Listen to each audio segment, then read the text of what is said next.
능력은 말 그대로 어떤 일을 할 수 있는 힘, 곧 깜냥, 재능, 역량을 말합니다. 그렇게 하나님의 능력은 십자가에서 온전하게 단 한치의 오차 없이 완벽하게 드러났습니다. 그러면 어떻게 완벽하게 드러났느냐? 눈뜨고는 볼 수 없을 정도의 처참한 몰골과 함께 비극적인 죽음으로 완벽하게 구현되었습니다. 그럼 이걸 하나님의 능력이라고 할 수 없잖아요. 오히려 무능력이라고 보는 게 맞는 표현 아닌가요? 어째서 이것이 무능력이 아닌 하나님의 능력이 되는 걸까요? 두 가지 면에서 이것은 하나님의 능력이 틀림없습니다. 먼저 신은 죽을 수 없습니다.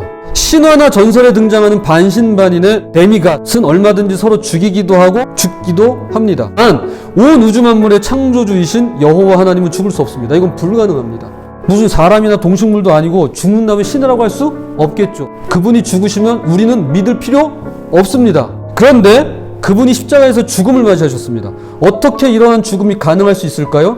하나님께서 한 여인의 몸을 빌어서 인간의 몸을 입고 이 땅에 태어났기 때문에 가능해진 것입니다. 이분이 바로 예수 그리스도이시죠.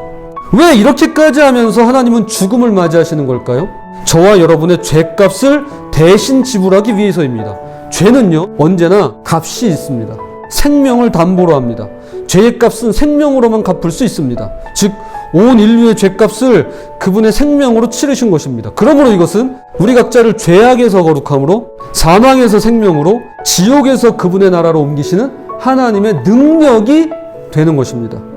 또한 십자가를 지시기 전까지의 과정을 보면 십자가가 하나님의 능력임을 알 수 있습니다. 그분은 태어날 때부터 맨 밑바닥의 삶을 경험하셨습니다.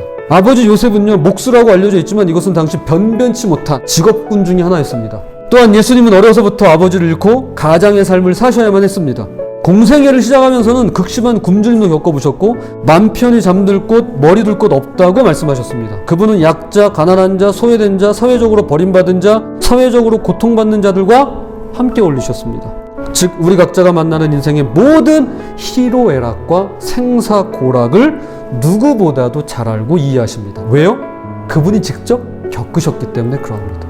그러므로 이런 우리를 받아주시고 공감하시고 위에서 싸우시고 구원하시기 위한 주님의 십자가는 완벽한 하나님의 능력인 것입니다. 며칠 전에 읽은 리스타트, 다시 시작하는 글쓰기라는 책에 마음대로 말고 마음으로라는 제목의 챕터가 있더라고요. 이 챕터가 너무 마음에 들더라고요. 자, 내용은 그렇습니다. 글 하나를 쓸 때로 마음대로 쓰는 대신에 마음으로, 마음을 다해서 쓰라는 그런 내용이었습니다. 누가 주의 마음을 알아서 주를 가르치겠느냐? 그러나 우리가 그리스도의 마음을 가졌느니라. 예수 그리스도의 마음을 가진 이상 우리는 마음대로 하지 못합니다. 그리고 그렇게 안 됩니다. 십자가에서 드러난 하나님의 능력으로 우리 각자에게 쉼없이 공급해주고 계십니다. 그것이 계속해서 십자가를 바라봐야 하는 이유이며 십자가를 바라볼 때 마음대로 말고 주님 마음으로 사라지게 되는 것입니다. 마음대로 말고 주님 마음으로, 마음대로 말고 마음으로 살아가시는 저와 여러분 되시기를 주님의 이름으로 축복합니다.